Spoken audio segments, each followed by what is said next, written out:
ಆಚಿ ಮಸಾಲ ಎಂತ ಅಡಿಗೆಯ ರುಚಿಯಾಗೋ ರಹಸ್ಯವು 20 ರೂಪಾಯಿ. ತುಂಗಭದ್ರಾ ಜಲಾಶಯಕ್ಕೆ ಭಾರೀ ಪ್ರಮಾಣದ ಒಳಹರಿವು ಮುಂದುವರೆದಿದ್ದು ಜಲಾಶಯದಲ್ಲಿ ನೀರಿನ ಸಂಗ್ರಹ ವೇಗವಾಗಿ ಹೆಚ್ಚಾಗ್ತಾ ಇದೆ.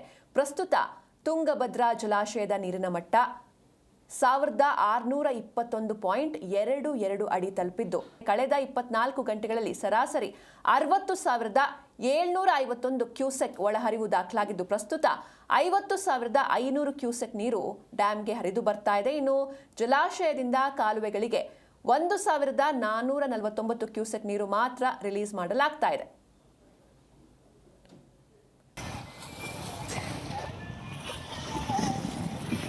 ತುಂಗಭದ್ರಾ ಡ್ಯಾಂಗೆ ಭಾರಿ ಒಳಹರಿವು ಬರ್ತಾ ಇದೆ. ಈ ಬಗ್ಗೆ ನಮ್ಮ ಪ್ರತಿನಿಧಿ ಮಂಜುನಾಥ್ ಹಿರೇಮಠ್ ಪ್ರತ್ಯಕ್ಷ ವರದಿಯನ್ನ ನೀಡಿದ್ದಾರೆ. ಬನ್ನಿ ನೋಡೋಣ.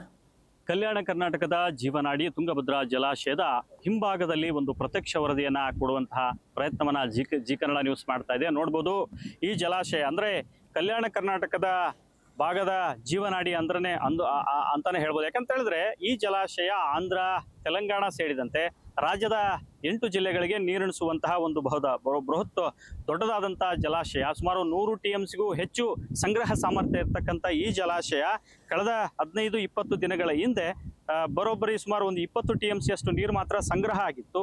ಆದರೆ ಕಳೆದ 2 ತಿಂಗಳಿಂದಾನೂ ಕೂಡ ಮುಂಗಾರು ಕೈಕೊಟ್ಟ ಪರಿಣಾಮವಾಗಿ ಜಲಾಶಯ ಕೂಡ ಬರಿದಾಗುವ ಹಂತಕ್ಕೆ ತಲುಪಿತ್ತು.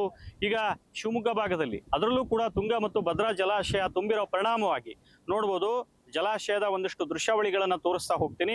ಈ ಜಲಾಶಯ ಈಗ ಬರೋಬ್ಬರಿ 50 TMC ಅಷ್ಟು ನೀರು ಸಂಗ್ರಹ ಇದೆ.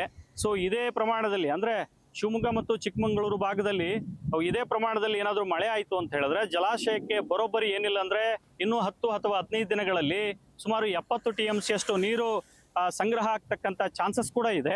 ಈಗ ಆಲ್ರೆಡಿ ರೈತರು ಕೂಡ ನಿರೀಕ್ಷೆ ಇದೆ ಈ ಬಾರಿ. ಯಾಕಂದ್ರೆ ಮೊನ್ನೆ ತಾನೇ ತುಂಗಭದ್ರಾ ಜಲಾಶಯದ 33 ಕ್ರಸ್ಟ್ ಗೇಟ್ಗಳನ್ನ ಕೂಡಿಸಿ ರಾಜ್ಯ ಸರ್ಕಾರ ಕೂಡ ಯಶಸ್ವಿಯಾಗಿದೆ. ಹಾಗಾಗಿ ಲಕ್ಷಾಂತರ ಎಕರೆ ಪ್ರಮಾಣದಲ್ಲಿ ಭತ್ತ, ಮೆಕ್ಕೆಜೋಳ ಸೇರಿದಂತೆ ಮೆಣಸಿನಕಾಯಿ ಸೇರಿದಂತೆ ಬೆಳೆ ಬೆಳೀತಕ್ಕಂಥ ರೈತರಿಗೆ ಇದೊಂಥರ ಗುಡ್ ನ್ಯೂಸ್ ಅಂತಾನೆ ಹೇಳ್ಬೋದು.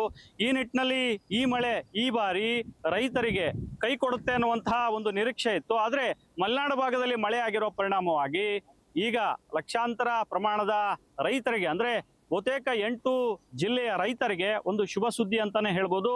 ಈ ಬಾರಿ ಖಂಡಿತ ಅಂದ್ರೆ ಇನ್ನು 15 ದಿನ ಮಳೆ ಆದ್ರೆ ಸುಮಾರು 70-80 TMC ಅಷ್ಟು ನೀರು ಸಂಗ್ರಹ ಆಗಿರೋದ್ರಿಂದ ರೈತರಿಗೆ ಈ ಬಾರಿ 2 ಬೆಳೆಗೆ ನೀರು ಸಿಗ್ತಕ್ಕಂಥ ಚಾನ್ಸಸ್ ಇದೆ ಅಂತಾನೆ ಹೇಳ್ಬೋದು. ವಿಜಯನಗರದಿಂದ ಮಂಜುನಾಥ್, ಜಿ ನ್ಯೂಸ್ ಕನ್ನಡ.